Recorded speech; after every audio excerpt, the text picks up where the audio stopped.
Oh, the 12th step. All right, so we'll try to. This is really, today's meeting is more about an idea that they describe as non-duality. Yeah. Familiar. Yeah, all right, good. So, and obviously, it aligns with. I usually listen to Moochie and Oh, yeah, well, that's forbidden to mention their names here. You're familiar with them too? I am. I never heard them, but I am familiar with them. Yeah. Same thing, non-duality. Yeah. Yeah. So we may start with the Zoom, and then we'll start to see if anyone shows up today. We've been having a nice group here lately. The dilemma, the problem with this, the message is so easy to get it that one shot and you never come back. Yeah. Never heard It's anything like that. It's not like a booster or anything. Yeah. It's just pure natural medicine. Yeah. You are what you're looking for. That immediately precludes looking for it. Yes. Yes. I hope. Wait a minute. And how do I go there? You don't. Well, when am I going to get it? You don't. Am I included? No. How can I not be? You'll see. Yeah. All right. So, hey, welcome. We'll start with the Zoom. Yeah. I paid for a crowd, but they're not here yet. So, hopefully they'll be here in a few minutes. Anyone new other than Jim here? Yeah. Jim is, yeah. Yeah, we were just talking, Lucas has been to the 12-step one once this week, and he's first time to this one, I think he said. Chris, yes. Chris, hi. Things of others you don't see, they're somewhere in there. And yeah, we're waiting. Well, it's a simple message. So Jim brought up the idea of the steps and recovery. So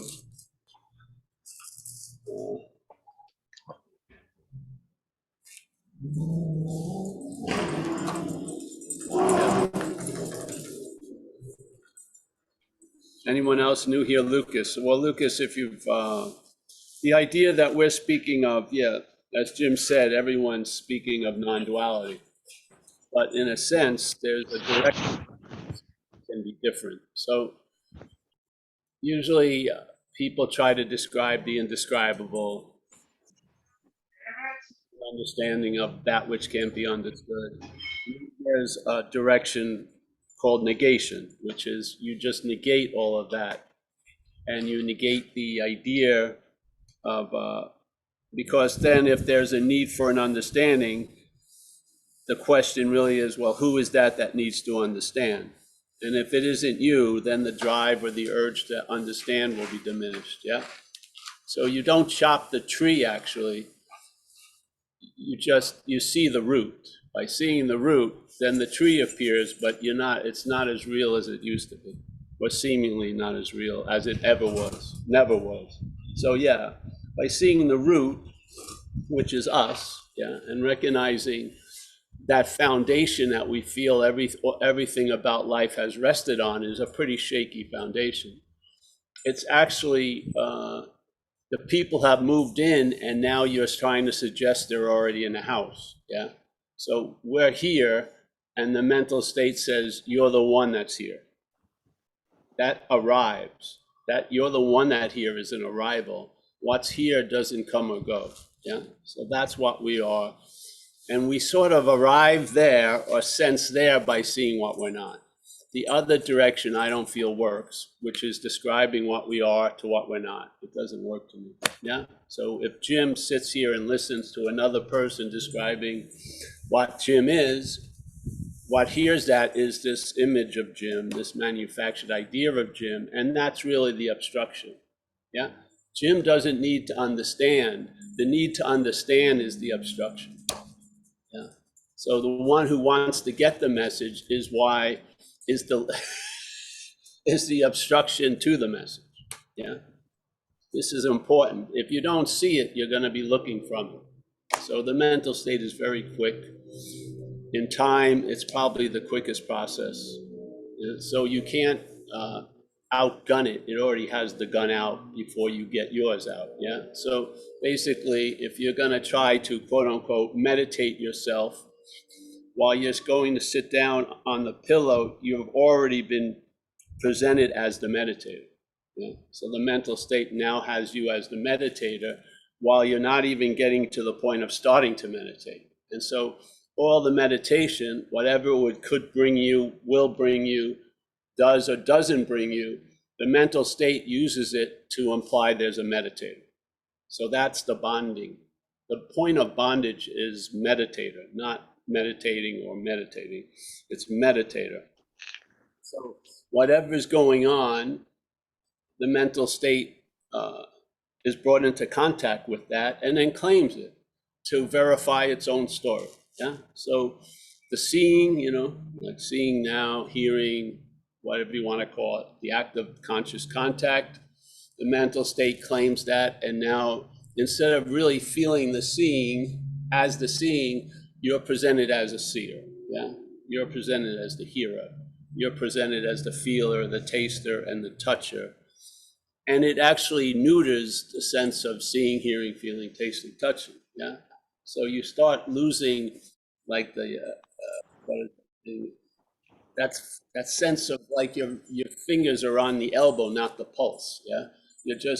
You're listening to an interpretation of life. You're not really responding to living. Yeah. Because the system that's claiming what's going on is not about living. It's about Paul, who was Paul, who's going to be Paul, therefore is Paul now. Its whole drive and agenda, unbeknownst to a lot of us, is to constantly reinforce a noun by claiming the verbs, yes? Which is the essence of duality, and which is what non-duality negates. So this whole idea of a verb and then having a noun extracted from that, yeah, that's not happening. It's happening, but it's not happening, yeah? And this is the great news. The great news isn't, all right, this is finally going to work for you, Jim. You are going to become what you are. No, it's the statement is you are already that. You need to see what you're not from what you already are. Yeah? So when you see the of Jim from the claiming of what's ever going on and constantly being reinforced by the mental processes, when you see that, you do not see that from Jim. You see it, yeah, let's say from awareness, or it's not even a from, it's just not Jim, yeah? And so now you start learning about what you're not. That knowledge is valuable. If you keep trying to learn about what you are and it's claimed as what you're not, it doesn't go anywhere. Well, that knowledge isn't going to lift the boat. It's going to actually sink the boat, yeah? So very simple, great master Ramana Maharshi, the greatest mystery is reality wanting to attain reality, being ourselves reality. Yeah, it doesn't say you're gonna be reality. You once were and you blew it. It says being ourselves reality, meaning now. Yeah, that's what makes looking for reality as Jim and as Paul the greatest mystery, because underlying Jim and Paul is reality. Yeah. No matter how much we're up the ass of Paul, it doesn't change the fact that we're reality. Yeah, we can seemingly in time be something else, but that being something else doesn't negate what you are, which is reality. Yeah. So the underlying statement that doesn't get fixed or tweaked or negated or changed is your reality. Yeah.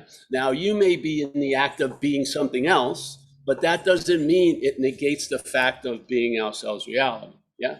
So which direction would you seek for knowledge? Would you seek knowledge for reality if you already are, or would you seek knowledge about what you're not? What's assuming it's not reality?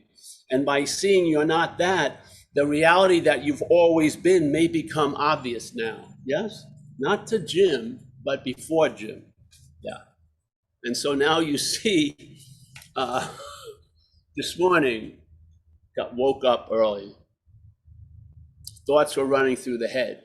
Now, when I was younger, if there was thoughts being noticed, that means I wasn't in peace. You can be in complete peace with thoughts. Yeah? It's like the wolves and the sheep graze in the same fucking field now. Yes? It's not like I've got to protect the sheep from the wolf. No, thoughts are just thoughts. Yes? I can lay there for hours with thought stream going. Yeah? I'm not waiting to enter no thought to be what I already am while thoughts are appearing. I am the space of what appears in it. So I wake up in the morning, sometimes it's great. I just lay there, shit goes on, maybe reviews of sitcoms I saw of yesterday's behavior. Yeah. But it's not stirring fucking anything. It's beautiful. It's beautiful. It's before it was given so much meaning that it could ruin my day, thoughts, yeah, or feelings. Now they have the ladle, but it doesn't stir the pot, which is awesome. Yeah. And I can only, when you get relief, it really can come with a reverse engineering, which tells you why you weren't having the relief. Yeah. And it's usually your big head is in the movie, in the way. So when you see that the thoughts aren't what's driving you crazy, it's the belief you're the thinker of the thoughts that's driving you crazy. Yeah. Yeah. Because thoughts run in, they keep running. It's sort of, are you going to go to the source and cut off the water? No, the water, the mental stream is going to continue. Yeah.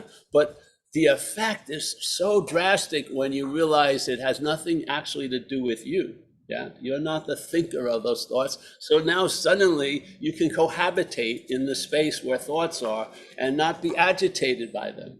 Yeah, it's fucking awesome. Really, it's incredible. So I'm not laying down to arrive somewhere. I'm already there laying down. Yeah, and it's not determined by, at least there can only be 50 thoughts. If there's more than 50 thoughts coming through, I'm not at peace. No, it has nothing to do with quantity. It has nothing to do with length. All it has to do with is the relationship I'm in with the thoughts. And now I'm not in the relationship with thoughts as the thinker. Yeah, I don't know what I am, but I know what I'm not, which is the thinker. And therefore, peace is available. And like we say in recovery, you'll have the ability to enjoy peace of mind. It doesn't say after you've fulfilled 30 requirements, it says you'll have the ability to enjoy peace of mind. You can have the ability, it's there, to enjoy peace of mind when the mental state is agitated. What? What? My giving so much meaning to the mental state was, if the mental state is agitated, there's no possibility for me to be at peace. Man, you're behind the 8 ball, bro. You are. I mean, you've already lost the game. You've given it all the meaning it has. It's going to outshine you. The thoughts are going to outshine us, truly. No. It's all, this is what happens. You don't go through changes. There's a changing of the you. That's what happens. The changing of the you, it's because at the time, usually many of us who end up starting to question things, we have lived through the coronation of a you to you and then to the king of me, which gives it a sense of terminal uniqueness, no sense of recognizing the same behavior in someone else as in you. It's unbelievable.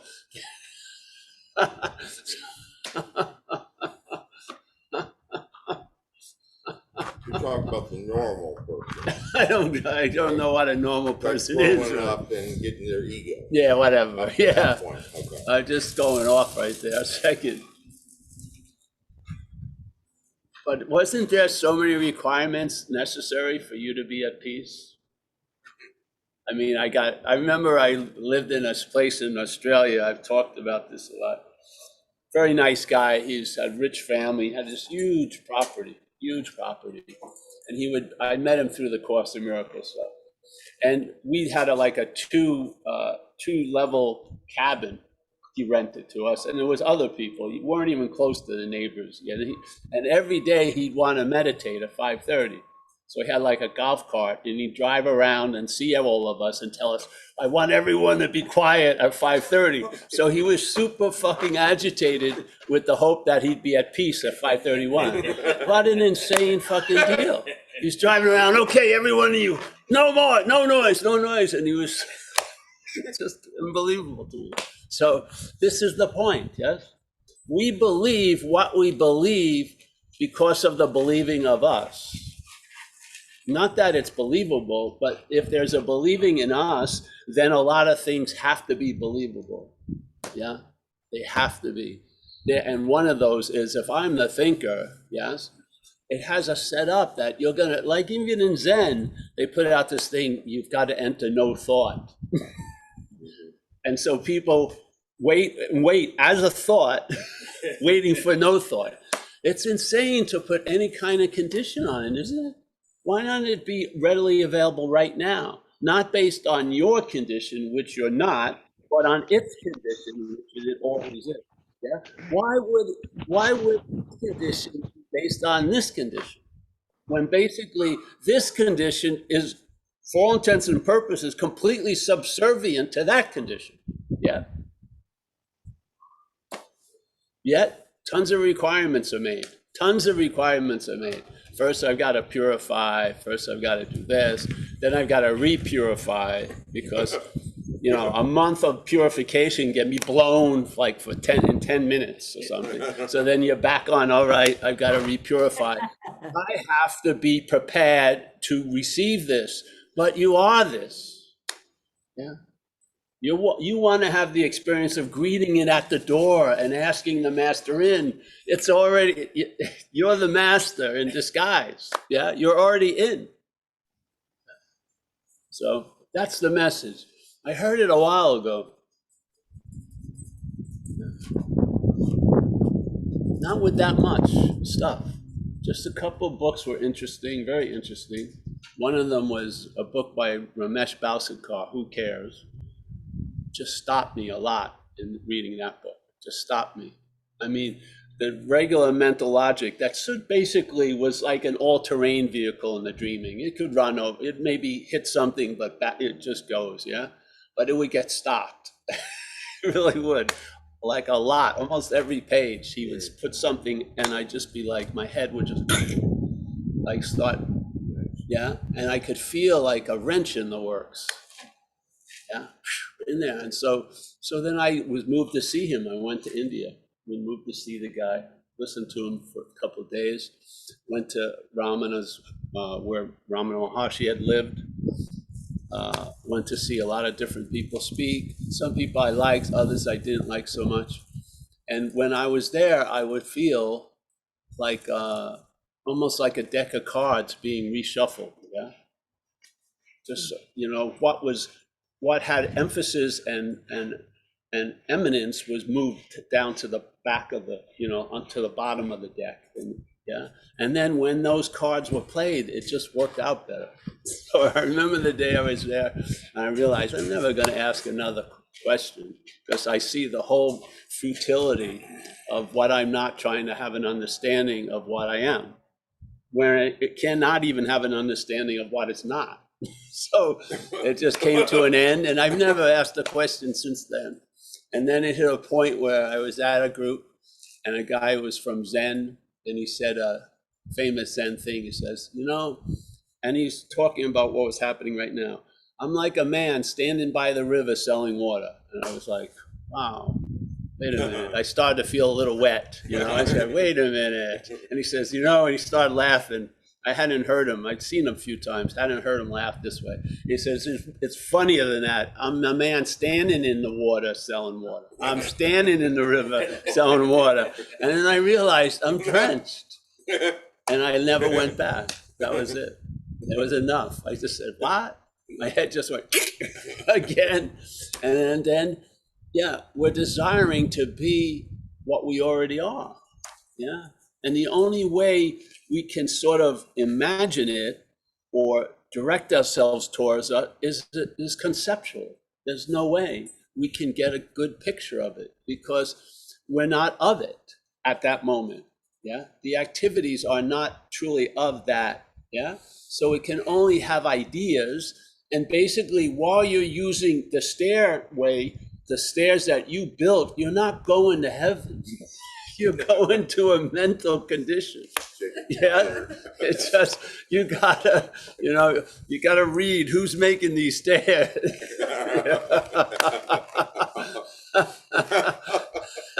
It's like that old Who song, the new boss is same as the old boss.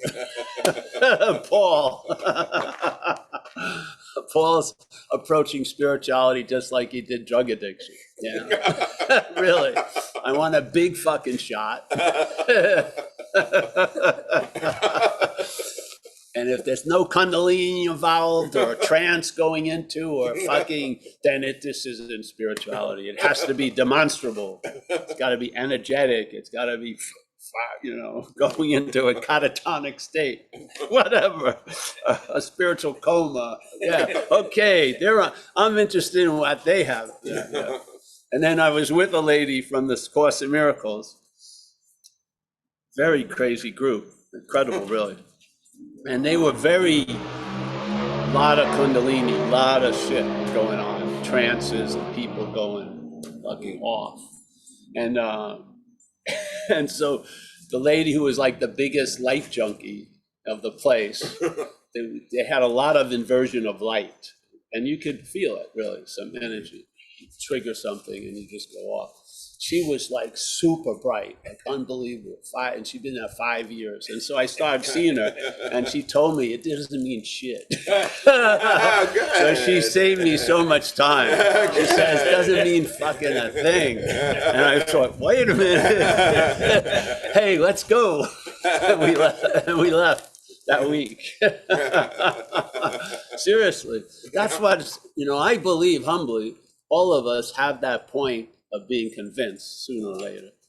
Yeah, either through, hopefully, to me, Satsang is the easiest off the way.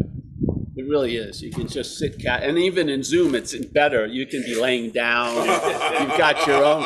If you're feeling worried, the remote can be right nearby. And you got a lineup of movies for the night. You got security. Nothing's gonna shake the boat too much, but it's gonna seep in anyway. It is. I had the power of Satsang, the power of association with truth, can't be beat. Seriously. The simple thing they used to tell us when I was early on, when I met a guru when I was young, it said just basically, if you want to be like a saint, hang out with saints. If you want to be like a sinner, hang out with sinners. So the association with truth. I don't think if you're here, and here is an aspect of everywhere, then you can't be missed by everywhere here. Yeah, it's available. And I feel this is what happened with me. I had tried certain stuff and I had taken some of it much farther than others.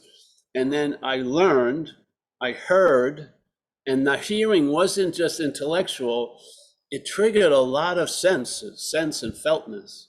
Because I had seemingly done it for years. I had been trying to get out of self as self for years.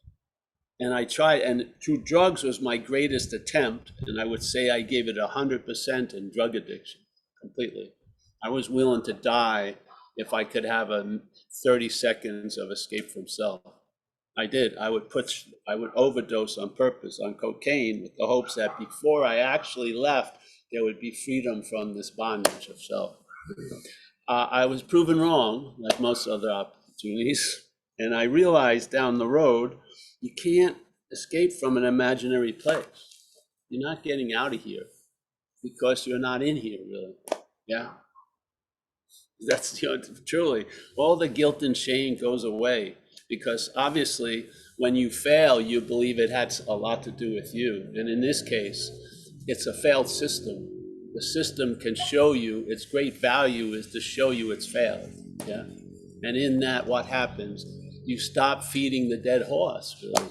You stop, wondering why it's not going where you're kicking it to go. It's dead. Get off is the appropriate response. Yeah. Yeah. And I feel satsang affords that possibility. And so when people ask me what I suggest, just go to satsang, see what happens.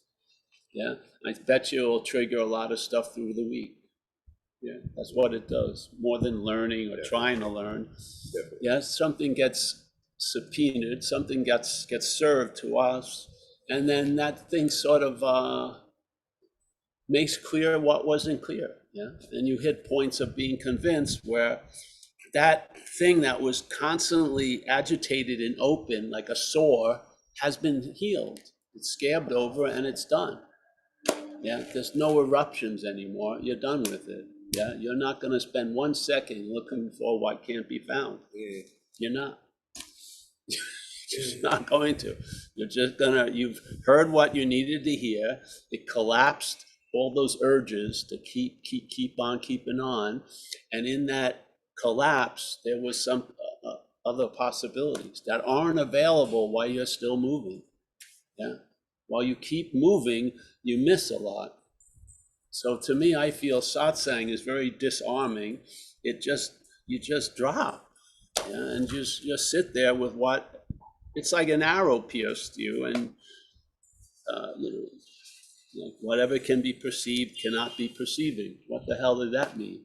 It's very clear that the head that was being listened to all these years is based on the opposite premise. It believes what is perceived is what's perceiving. Yeah. So Paul is conscious as this, not conscious of this, but as this. Yes. That's a huge direction setter.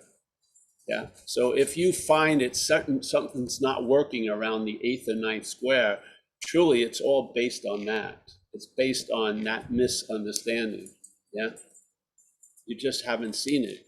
So now you're not seeing how the mental state claims, so you're looking from the claiming of the mental state. And the peace is right there.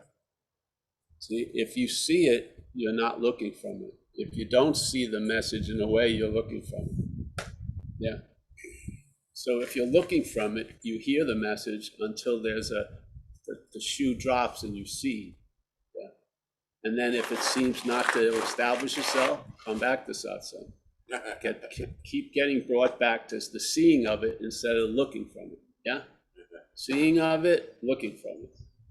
The head will constantly tell you you're the seeing of it as the looking from it. Yeah, it will, because it's claimed it. It's claimed wherever you have arrived at, seemingly, or how much the aperture opens, it's going to be there claiming to be the aperture open to that point. You gotta know it. If you don't, you're looking from it. It's mechanical. It's not Jim. It's not Paul. So if Paul makes a decision and convinces himself to stop doing it, it doesn't mean it stops, because it's not of your control. It's mechanical.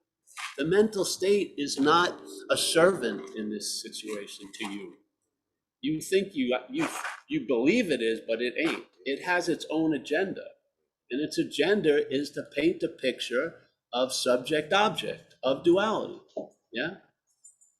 And you are not only the brush and the paint and the canvas, you're the whole enchilada. So the of-two-ness that's being negated by non-duality is this whole sense of what we think we are right now. Yeah?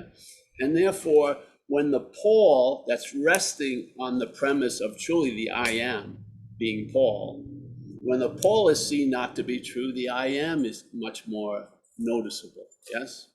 I am not with a myopic story. I am that I am. It doesn't say I am that Paul. It's I am that I am.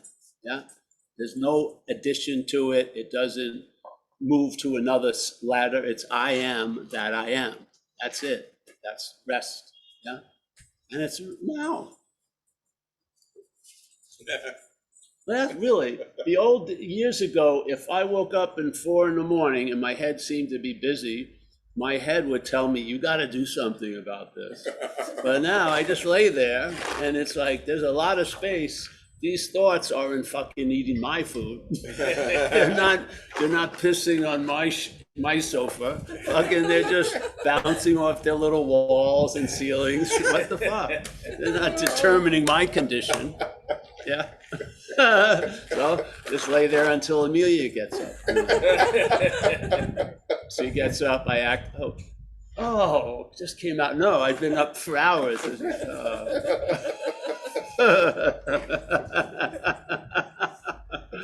Did you have a hard night? No, I didn't. Pretty restful. Oh, you mean no thoughts? No, there's plenty of thoughts. Fucking, yeah. We haven't created a thought net like a mosquito net, you know? Remember when you were traveling Asia, if you were traveling Asia a lot, the first thing you do when you look into a guest house is the screens. Because if one mosquito got in, they're very loud over there, it seems like. Your whole night would be ruined. So you make sure all the screens. So there's not like a mental netting to keep the mosquitoes out. So you better fucking, start cohabitating.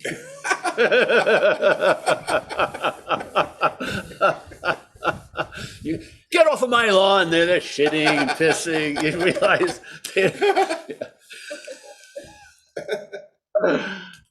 So I found, again, reverse engineering.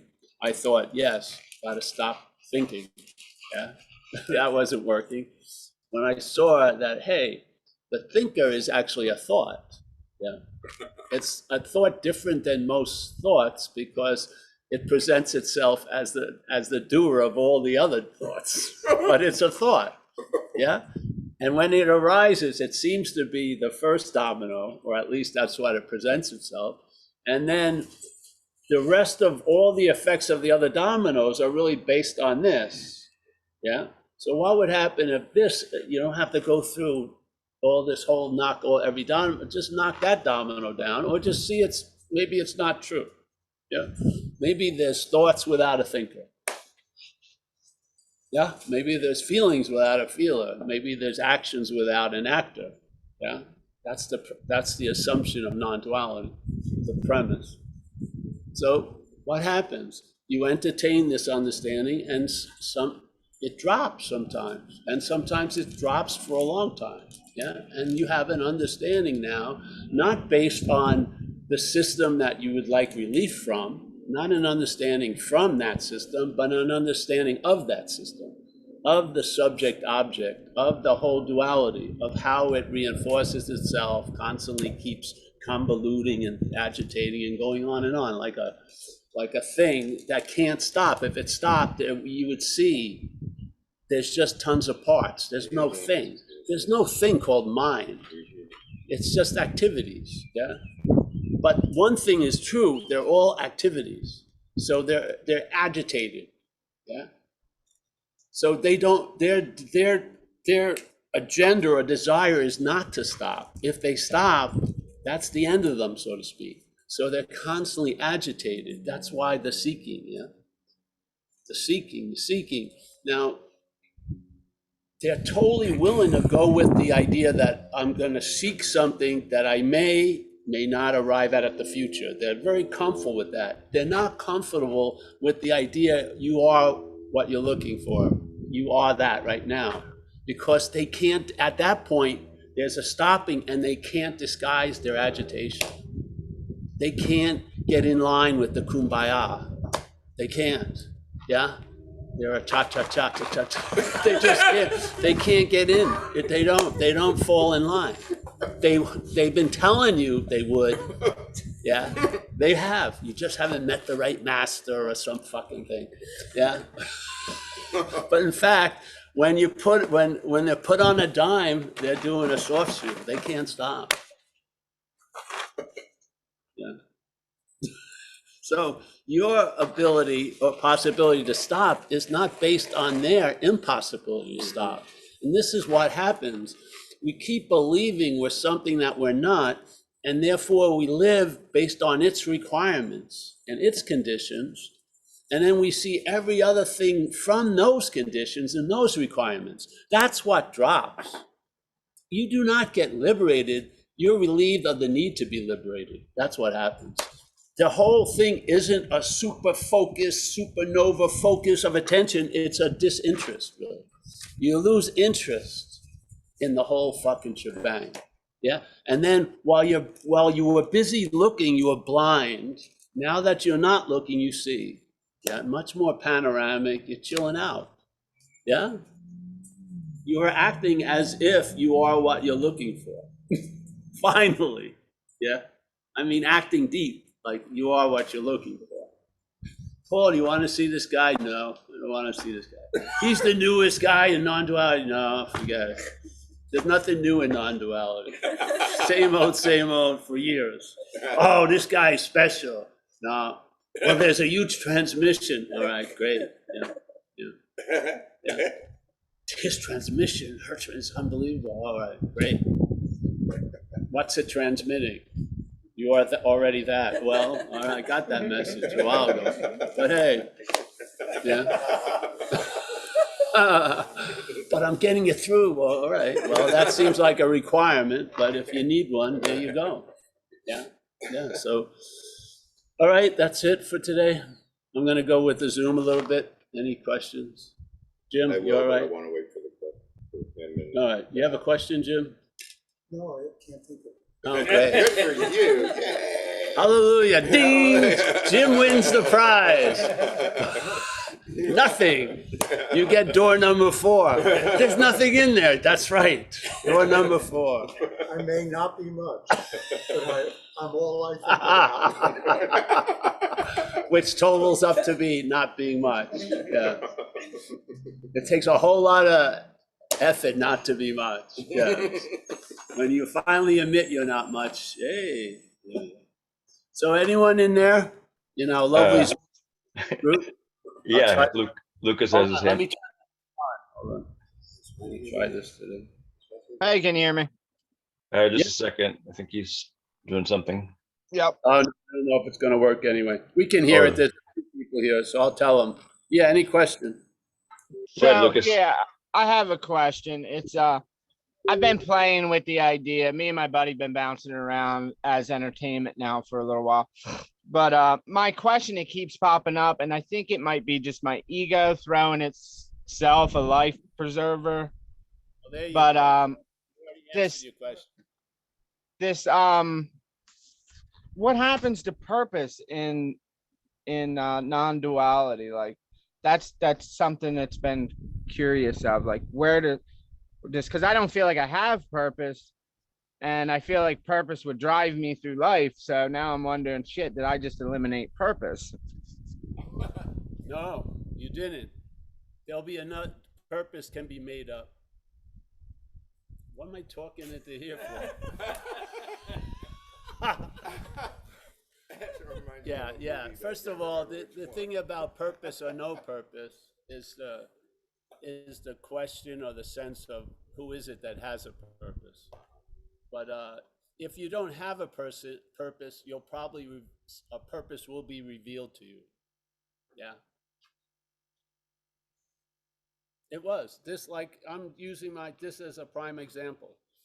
I did not have a purpose of obviously ending up in Marin City doing a talk at this little place. I had no. I got sober. Someone heard me talk, said, hey, I want you to just run this workshop. I ran that workshop. Because of the position, shit came through, and it led me to putting on a website because the people where I lived didn't seem to be really appreciating what I thought was pretty awesome. So I figured there must be people outside because, you know, the sage is never recognized in the village he comes from, whatever. So we got a website. First, we tried to Hey, get Paul, people. Yep. your volume's dropped, and some people are also having issues. Did you cover the microphone or something? I'm going to turn this off then. Hold on. Can you hear me now? Oh yeah, that made a big difference. Oh, let's throw this fucker away. We're not very good at this, whatever, doesn't matter. All right, so we're talking about purpose, yeah.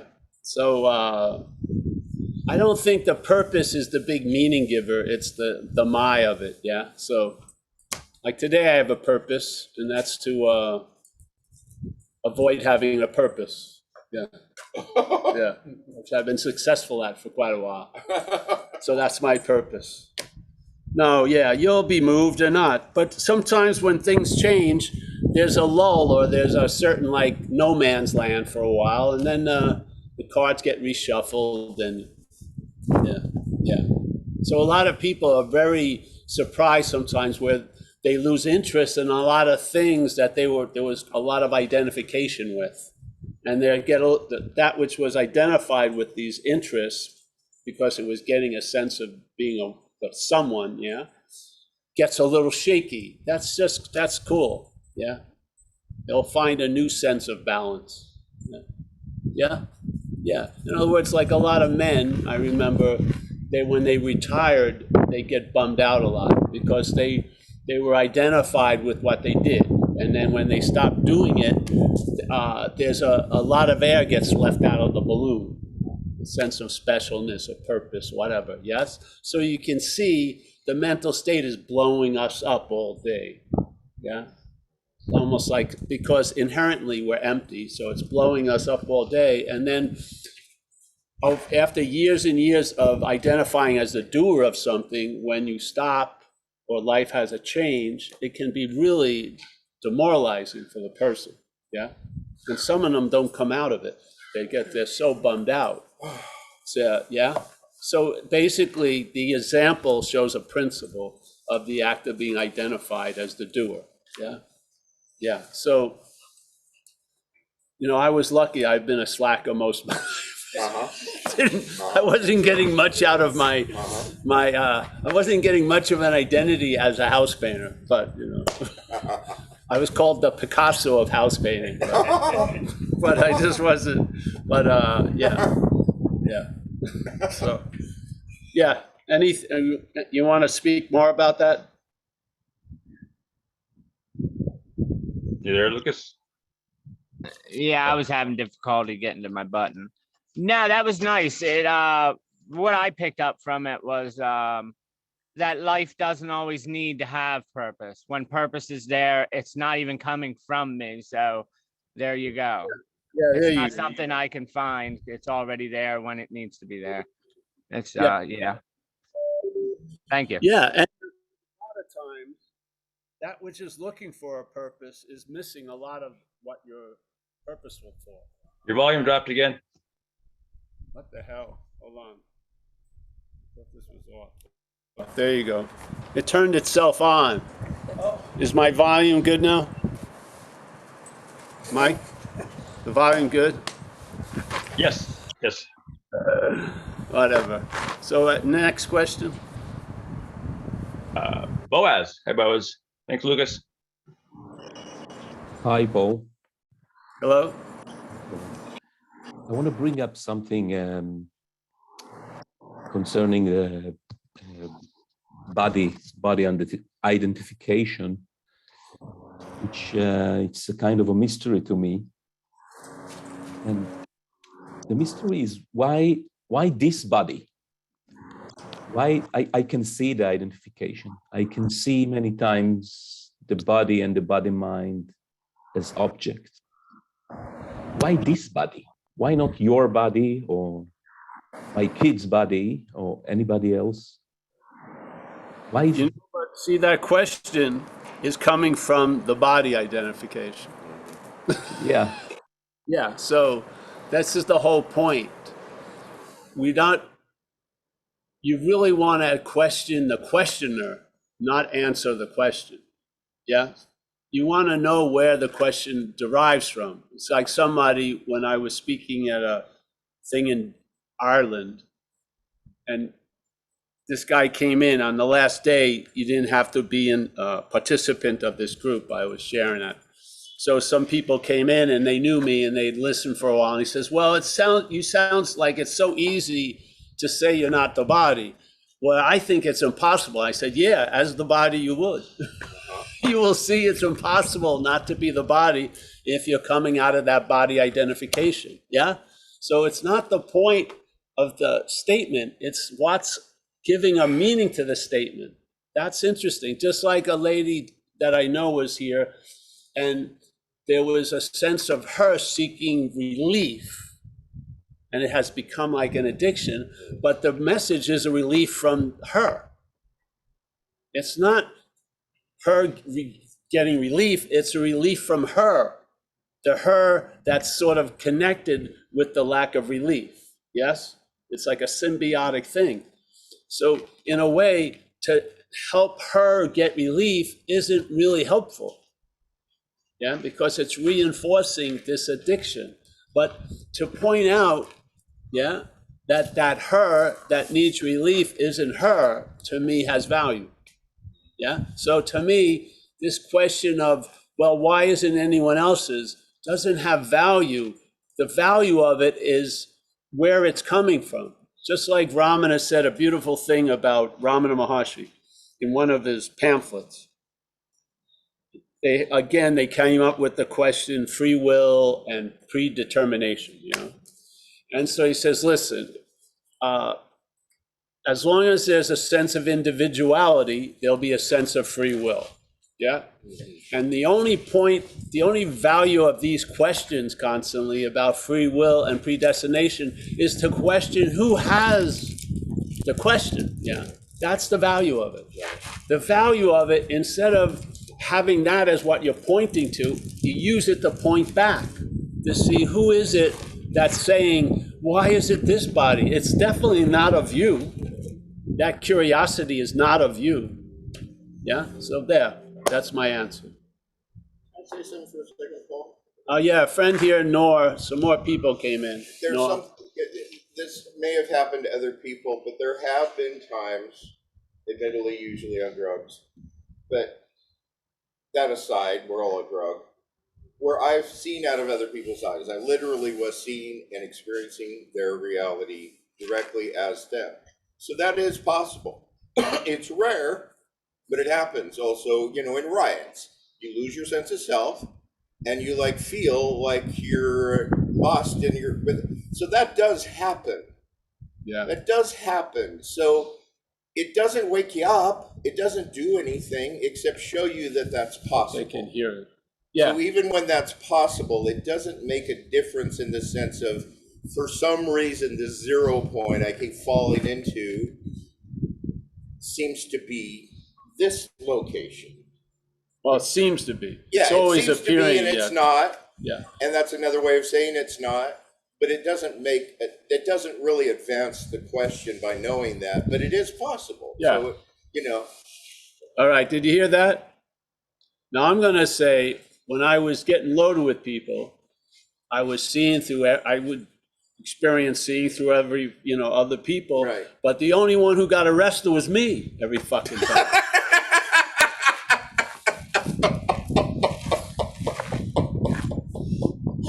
Oh, Lord. Explain that to me.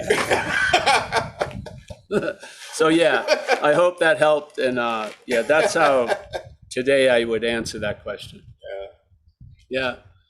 Thank you. Thank you, Paul.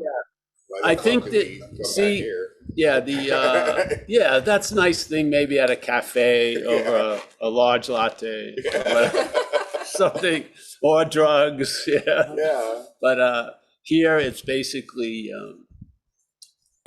that curiosity that goes into the mental tube is used in a way that we may not be aware of. It doesn't really support the greatest good, so let's say. Yeah?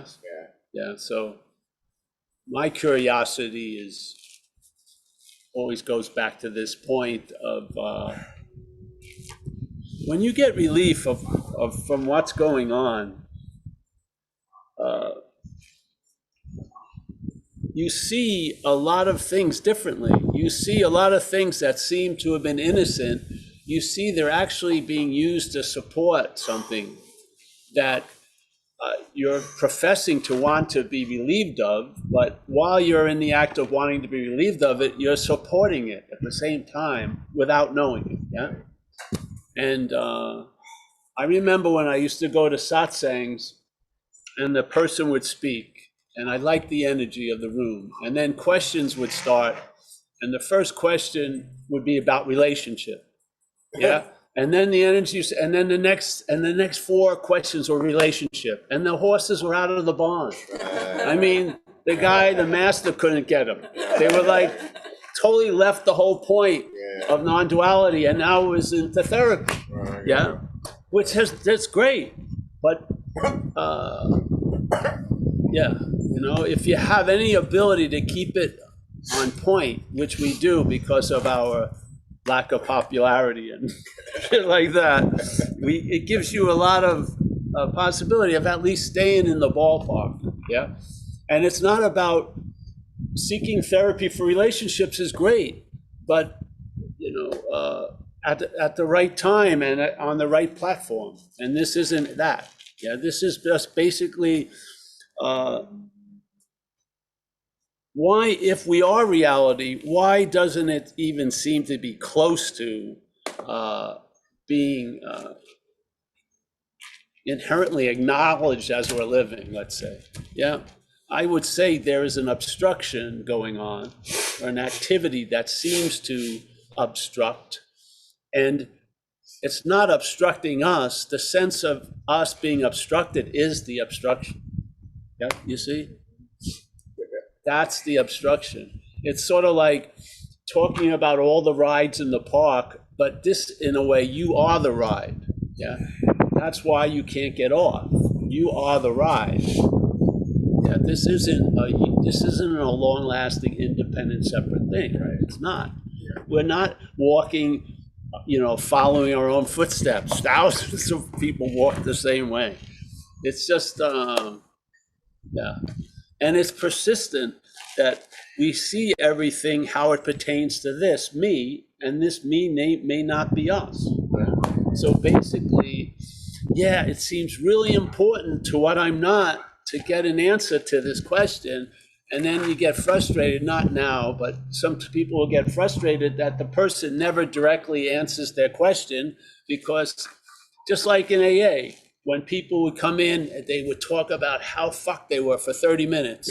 And you would go, yeah, you're fucked, and go to a meeting. And how's that gonna change anything? I have no money, go to a meeting, what the hell? They were getting introduced to a new logic, a logic that didn't follow the logic that had defeated them. It was a new logic, yes? So the person doesn't go, oh, come here, let me help you. No, hey, go to a meeting.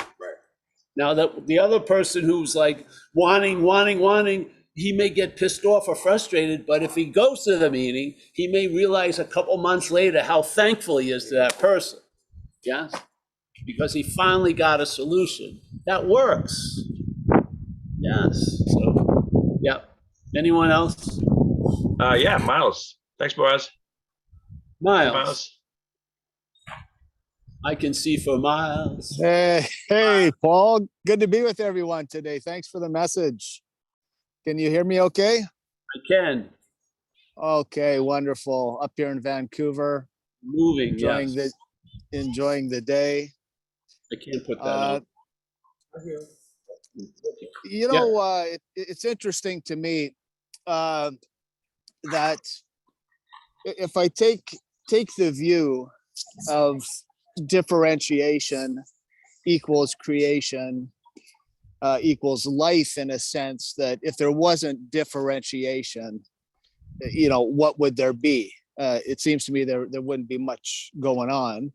And you can comment on that if you like, but it seems to me that there's something to be said about this enjoining. And I always liked your message about traveling lighter once having had this recognition, because that's definitely playing out in my life. But there's also this sense that when my body comes to the end, I'm going to die specifically.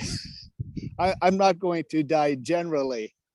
It'll be, there's something about my individuation and my particular thought life. And I was prompted to comment, to maybe ask you about this when the purpose question came up, because I can construct a purpose. It would be Miles's the thinker, the doer, that's going to stitch together a story about, did I achieve my purpose? Did I achieve my goal? Am I on the right track?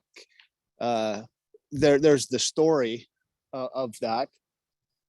And it seems to me that there's something valuable in the fumbling and stumbling around of this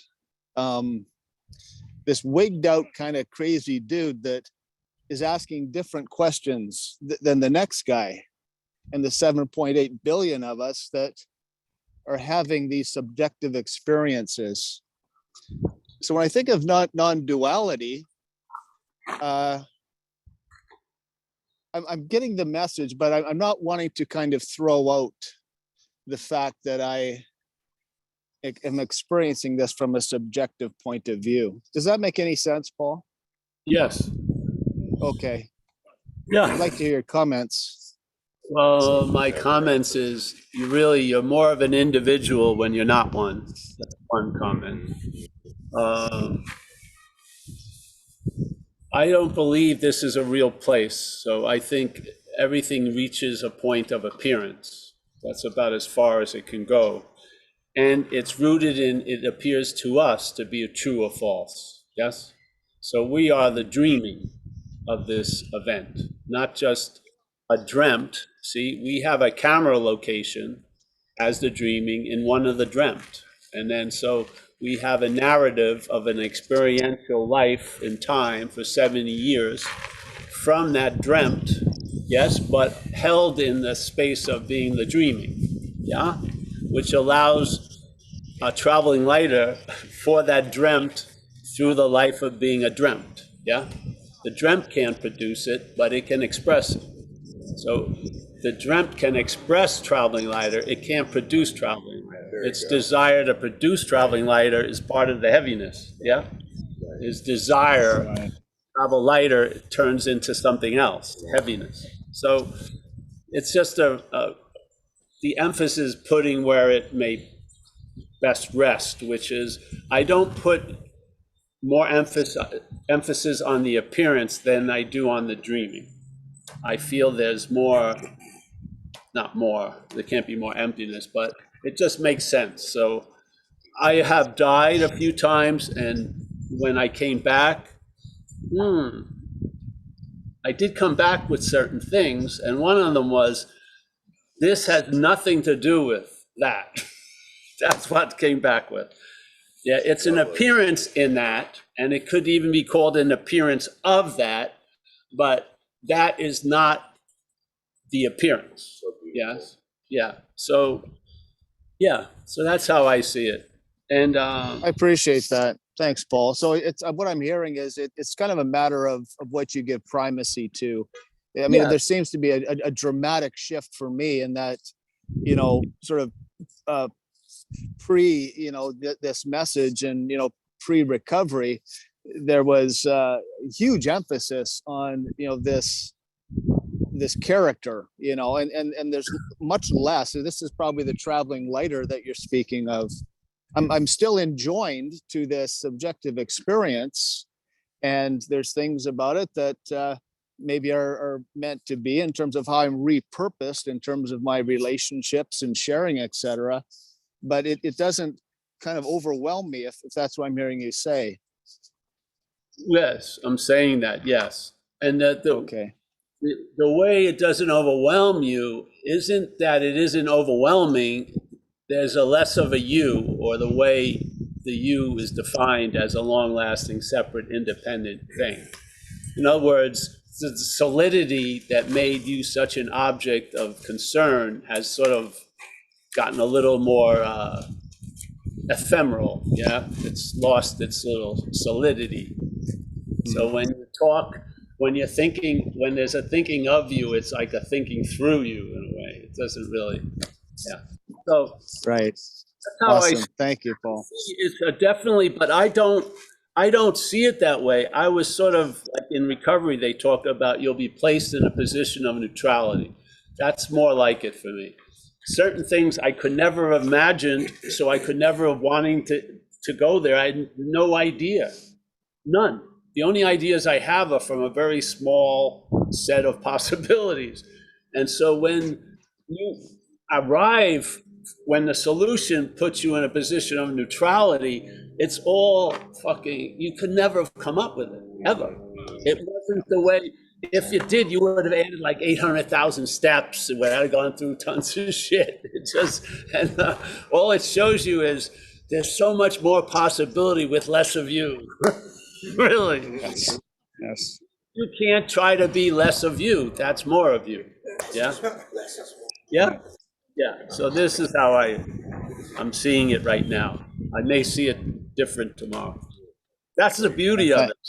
See, all these answered questions, I see different every time, different, you know, you're Awesome. evolving at a certain point. Yeah. So that's why I Right just on. go, you know, you said 4 years ago, there was a lot of revolutions. That's like, the tape has been replaced by then. But I like the stories. Someone just remind me of the couch story. I like that one. Gotta use that again. All right. Anyone else? Hey, Judith. Thanks, Miles. Nice to see you. My little Hawaiian cherry blossom. You're an exotic flower that only grows in certain conditions. Yeah? Yeah. She You is. ready for the next? Do I want to hear anyone next? Are you ready for the next? Yeah, I'm ready. Okay. Grateful Dave. Oh, Grateful Dave. Hey, Paul. I didn't hear Thanks from so much. So that's good. Grateful Dave. Thank you. It's a little presumptuous, but thank you for your talk today. It's been great. You know, you said earlier, you know, it's that era that pops, right? And I made this analogy to my wife. It's like I got bit by a snake, and it just took a couple days for the poison to hit, you know, and I'm forever grateful. So with that said, you know, I got my wife to come in and listen to this talk, and we missed the first 5 minutes. And I noticed you were really clear on a breakdown of what non-duality is in the first 5 minutes. And I've been doing a horrible job trying to explain that. And I was just asking, could you give a quick breakdown of just non-duality and how it works? Yes, but it won't be word for word for the other breakdown. Well, the non-duality really can't be obviously talked about and stuff. It's just, let's just say it's the premise. That's all. How you arrive at the premise or get a taste of the premise or a certain suspicious, you know, an unsuspected inner resource now starts to become obvious, is really looking at duality, yeah? How we comprise it as an event, yeah? So in a way, non-duality is nothing other than a negation of duality, yeah? It's, so there's no sect of Buddhism called non-Buddhism or the non-Catholic Church or non-this. This has got it has a very important direction, which is that which you are can't be spoken about, can't be discovered, can't be understood, so that those qualities which are applied to many things need to be applied to what you're not, yeah? So when you apply it to this sense of being the subject at one moment and then the object at the next moment, that's duality, yeah? That's a streaming of duality. So sometimes you're the thinker, sometimes you're the thought about in like a 5-minute segment. So that's non-duality. Yeah, subject-object is non-duality. Yeah, that's duality. There's a negation of that. It's not a denial. A denial is something that's really seemingly true to you that you don't want to be true to you, which is denial. Negation is something that's appearing to be true to you that isn't. Well, let's say appearing to be true as you and isn't. So it's negating it, yeah? Not denying it. It's not denying a reality that's incredibly real. It's negating something that's appearing to be true that isn't, yeah? So, and non is not, that's all. So basically that's the message of non-duality. And if if you, the earlier version was clearer, this thing will be recorded. So the 5 minutes that you missed they're not missed. You can just go. Yep. Thanks, Paul. Hey, could I put one more question in? Better than the new Paul, so go ahead. I don't like this Paul. The old talks I really like. No? Yeah.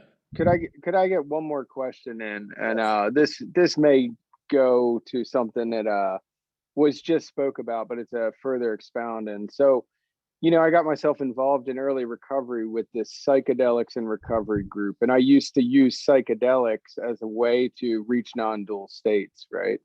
And all of a sudden, after taking hearing some of your teachings, I'm starting to question if I even need to use such things anymore or even think about it. What's your thoughts on that kind of thing? Well, a lot of things that we get involved with here have their expiration date. Yeah. So certain things are really important while they're important, but things change. Yeah. So something that once was of service may be a disservice now. That's all. And that's what that reliance on the higher power is, the reliance on that kind of guidance. So let's say ayahuasca. Yeah. Ayahuasca has become a big thing. When I heard about ayahuasca pretty early, like in the 90s. I used to be in Bolinas, this little hippie town, lived there, and these people were talking about ayahuasca and everything. And I was in recovery, and I was, that's pretty interesting. And I liked the idea that when I got pulled over by the cops, I could say I was on a ceremony. I like that, because I don't know, maybe that would stop me from being arrested. But so in Australia in 2000, there was I was living in a town called Byron Bay, which is like the spiritual capital of Australia. And they had circuit speakers who were always coming in, different things. And so there was a shaman was coming in, and all the spiritual heavyweights showed up on this Friday night, and then they were going to do ayahuasca Saturday and Sunday. Yeah, all the heavyweights of the town, the spiritual heavyweights. So I went to the Friday night thing. It was out in the woods, in the hinterlands off the coast, beautiful place. And the guy was showing like a mixture of Qigong and other movements, and had a lot of mismatched philosophy. And then they passed a big thing of marijuana. I didn't take it, and smoke it, but I was listening and I was open, And everyone was oh, there's the big spiritual heavyweight. Oh, there's big. He was sitting next to me. It was like the who's who of who ate, No, very little anonymity. So then it got a hit that it's not for me. Yeah. From that which I rely on, let's say. So I took a look at it. It's not for me. And one of the things was, I have a seat assignment in recovery, yeah? Now, I may not think that the medicine is a problem, but my community would. And it may shut me off from being available to others, and I'm not willing to take a chance with that, yeah? Because I have a lot of gratitude of being struck sober, and I'm just gonna, yeah? I took that into consideration, in other words, like my role with others, yeah? And I can feel totally cool with something, but they may not. Yeah, and it was more important that I had access to communicate to them. So yeah, and then I never thought about it. And then I've met a lot of people who do it at the talks, and I had this one guy in Toronto, and I went on a description about spiritual seeking, and I described someone going to Peru and shit like that, and going ayahuasca and writing books and becoming a big circus speaker, and he was. He had a serpent up his arm, and he said, "You told my whole story." I said, "Fuck." And then we shared about, but who is it that's having that ceremony, yeah? Because that doesn't usually wipe that slate clean. There's usually a self that reappears that says, I am the product of ayahuasca now, whatever. Yes? So it was a helpful understanding to put into this situation. So yeah, that's my take. I was more concerned really with my relationship to my community, my own personal little wanting to transcend. Yeah. So, yeah. Yeah, thanks so much, Paul. And happy 35 years again. I didn't get to say that last week. So 34 thank years. you. 34. 34. Yeah. I don't want to jump ahead. Means you're in your 35th year. Thank you, bro. Thank you, Grateful Dave. Yeah. Thanks, Dave. Anybody else want to raise their hand? We got Spiteful Sylvia, and Vindictive Vincent, yes. Petty Patricia. Get them on. Nasty ball. I'm ready to answer any Go question.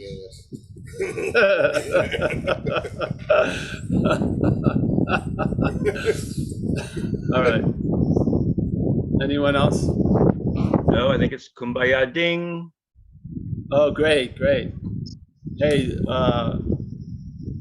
I'm just so happy that I have this opportunity. Or I'd probably be in a psych ward, really. I swear to God. I don't know how I would, without this outlet, I don't know how I would take it. Yeah, yeah. So you've kept me from the rubber walls. I appreciate that. And Mike, thank you. Always a pleasure. We missed you in your little 2-week. Mike, love you, Mike. Yeah, Noah's saying he loves you. Yeah, there he is. No one else is responding like that, but it's okay. Okay. They'll come around sooner or later. So, all right. What about Chris? Chris? Oh, Chris, yeah. Chris. Yeah, Chris is, maybe Tommy. Tommy's on he's on the sidelines. He doesn't know. All right. Let me get down to saying goodbye. Anu, how are you? Nice to see you. We got Roman. Roman, it's looking good for Italy. Let's go. Tariq from Dover. Kathleen G. Nice to see you, Kathleen. Don, he's taking it easy. That's nice. Roman is always good. We got Boaz. Boaz, nice to see you, bro. We got Mary Gray, Mary G. Nice to see you. Kenneth from Vancouver. Who's this one? Kyla. Nice to see you, Kyla. Judith, as always. Thank you, Paul. You're welcome. Jess from Dublin. Ben C. just got up. The poet laureate. Nice to see you. Bill from Delaware. Joseph from France. Joseph, thanks for that woodpecker. I like woodpeckers quite a lot. Yes. Yeah, very cool. Tommy, nothing on having never left.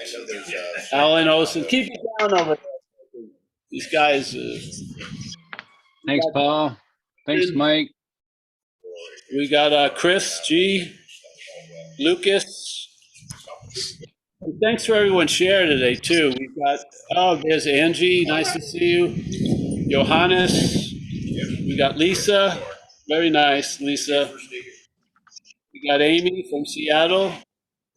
Miles from Vancouver. Catherine. We got Grateful Dave. We got R. Helmer. We got Mandy. Is that Mandy? Yes. We got Moni. Nice to see you, Moni. Or not see you. Oliver, Darren, Susan M. Let's see who else. Hey, thank you, everyone. Oh, wait a minute. We got Gary C. And we got Susan K. I'm going to go have a latte on you, Susan, right now. All right? I think that's it. If I missed you, I didn't really. See you guys. I'll see you soon. Thanks, Paul. Bye. Thank you, Paul. Thank you. Thank you. Italy, September. Yes, sign up. Thank you. Bye-bye. Thanks, Paul. Bye-bye. See you, Anu. Bye-bye.